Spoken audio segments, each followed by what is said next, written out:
आपको कुछ ऐसे आंकड़े बताना चाहता हूं जो शायद आपने कभी सुने नहीं होंगे, और ये सारा जो कुछ हो रहा है सबके खिलाफ, उसके पीछे का ये निर्णायक कारण है। क्या है? देखिए, तो 2 करोड़ भक्त 50 सालों तक, हम आंकड़े कम ज्यादा करके, क्योंकि हम कम इसलिए करना चाहते हैं कि कोई कहे नहीं बढ़ावा है, मैं कहता हूं कि 2 करोड़ भक्त 50 सालों तक अगर शराब नहीं पीते हैं तो इसका आंकड़ा होता है 18,82,000 करोड़ रुपए। क्या होता है?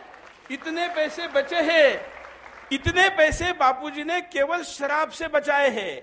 अगर हम सिगरेट का आंकड़ा निकाले तो यह सिगरेट का आंकड़ा भी जाता है 11,36,36,000 रुपए।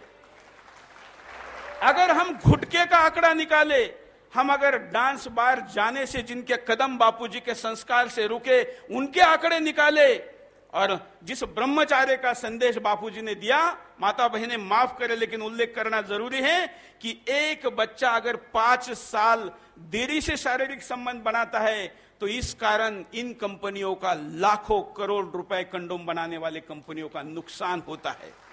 इन सारे आंकड़ों को मैं अभी जोड़ रहा था तो ये आंकड़े कई लाख खरब में जा रहे हैं।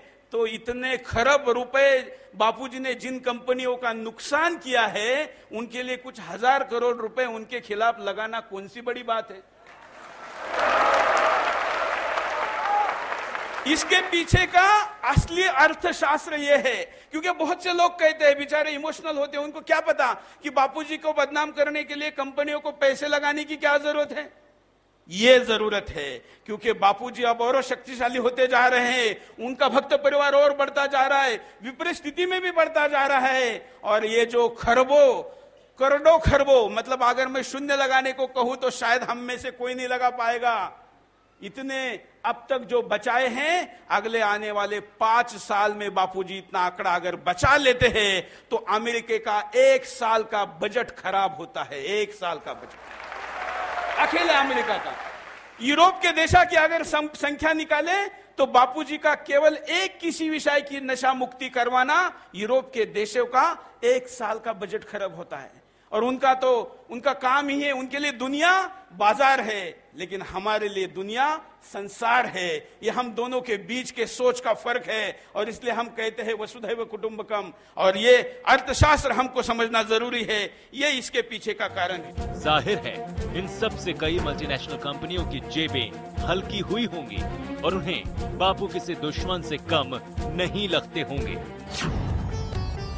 14 फरवरी वैलेंटाइन डे को विश्व भर में फैले बापूजी के करोड़ों साधकों ने मातृ पितृ पूजन दिवस यानी पेरेंट्स वर्शिप डे के तौर पर बड़ी धूमधाम से मनाना शुरू कर दिया है, ताकि युवा पीढ़ी माता पिता का आशीर्वाद लेकर खुद को ओजस्वी तेजस्वी बनाए, न कि भोग विलासिता में पड़कर खुद को निस्तेज और दुर्बल बनाए।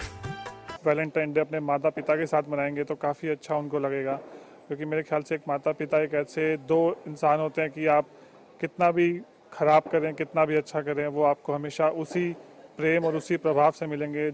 ऑब्वियसली कि अगर आपके पास माता पिता का आशीर्वाद है तो आप काफ़ी अच्छा कर सकते हैं अपनी ज़िंदगी में। I'm delighted to join today with the members of the temple in observing Parents Appreciation Day. दूसरा, युवक युवतियां वैलेंटाइन डे की गंदी प्रथा से बाज आए और मातृ पितृ पूजन दिवस मनाएं।